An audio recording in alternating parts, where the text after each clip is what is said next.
36%. You don't have to take medicine no more, buddy.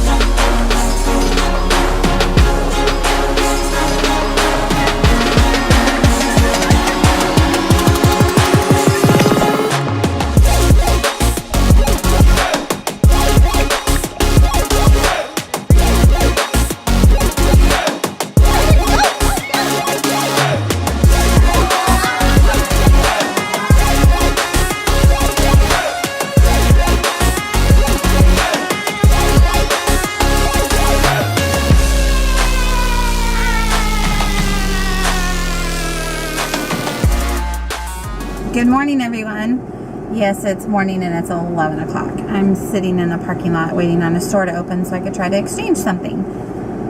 And I thought I'd get on here since the store wasn't open and try to talk to you about a couple things that I just wanted to get up to date. And I haven't done in a long time. So I've had all these questions and they're just like inadvertently asked questions. And one of them is, are you okay? And I am, truthfully, to be honest, I am completely and utterly a different person than I was 2.5 years ago, more, when Ryder got sick. It changes you. I got diagnosed with post-traumatic stress disorder, and I didn't even really know what that was, and I thought it was just kind of a title. And I went on some anxiety and antidepressant medicines for a while and thought that was helping, but it kind of just made me numb. And I think it's kind of made it worse in certain instances that I just kind of whatever, kind of sloughed it off and never really dealt with any of it. So recently I'd gained so much weight from being on it that I wasn't happy with how I was feeling. So I went off of it with a doctor's help. Went off of it now for 3 months, maybe a little bit more. I think it's 3 months though. And I felt really good the first month. The second and the third month, I kind of felt a little strange, and just in the sense that I noticed myself getting mad really easy, and I don't know what that means. I don't know if I'm just now starting to deal with things, or I need to talk to someone, or I don't know what it means exactly. I just know that I'm trying my darndest to be okay with everything. And the slightest little thing... Oh, sorry, that was my air conditioner. The slightest little thing gets me. And gets me in the fact that, okay, this weekend, kids are kids. They're going to get sick. This weekend, my son got sick. And when he throws up, that's a trigger for me. Because he was so sick with his heart surgery. He couldn't keep food down. He was projectile vomiting. I know, too much information. And it wasn't the normal kids throwing up. It was a lot all the time. And he couldn't keep nothing down. So when he would get sick, it wasn't like I didn't take care of him. It was just now when he gets sick, it brings back all those floods of emotions and sends me into a different place in my head that makes me concerned and worried, and I don't sleep. And I think, oh my God, I need to check his heart, and how is he okay? Is he still moving? Is he still breathing? It's just a flood of things that come back, and this happens a lot. Kids are kids. They eat something funny. They do stuff, and my little triggers for things that happen with him that reminds me of things put me in a not very good place. And I'm trying really hard, and it changes you as a couple. Chopper and I've had to deal with a lot of things that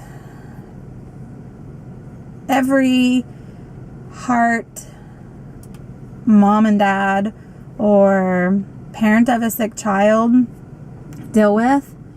And It's not fun, it's not fair, and it's really hard to deal with. But we're dealing with them, and we're trying our darndest. But it changes everything. When you get a sick child, it changes the world. People are looking at me funny because I'm talking to you guys. It's changed me so much. And in a lot of ways, I'm very blessed and very grateful because it's changed me so much. In other situations, I just want to see a glimpse of myself. I just want to know, who the hell is this person that I'm staring at? Where did the fun-loving, spirited person go? And I'm sure my husband's asking that same question because he had to go back to work and do all that stuff. And I'm at home with Ryder 24/7, and I never really have an outlet.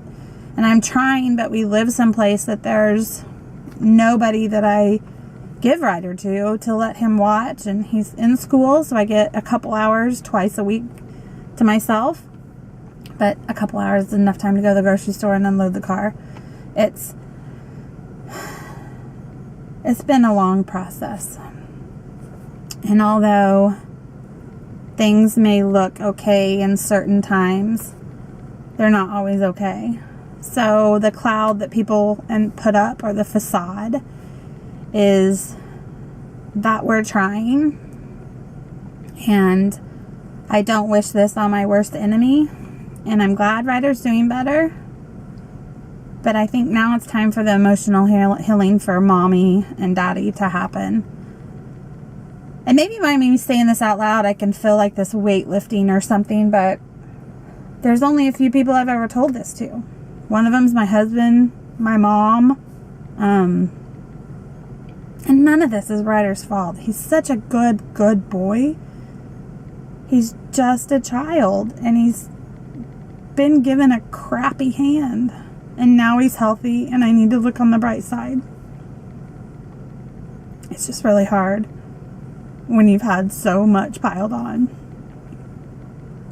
And I'm not saying everything I want to say, I guess. I may not say it right. And I'm sorry I'm acting like a baby, but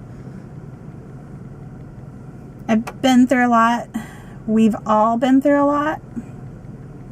And I just want people to see the other side of it, even though we go on with our everyday lives and we try to have fun, and Ryder does some pretty phenomenal things, and we do some pretty phenomenal things. The hard side of this is that it's just another factor that weighs on us. And I want people to see that it's not always unicorns and rainbows. It's a lot of clouds and a lot of thunderstorms, and we're trying. So I hope this is all conveyed in the right light, and everybody understands that I'm not doing this to get sympathy or praise for what I'm telling you. I'm just telling you that this is a whole nother side, and I pray and hope that it gets really, really better soon, because Ryder deserves to have a great and happy, fun-living childhood.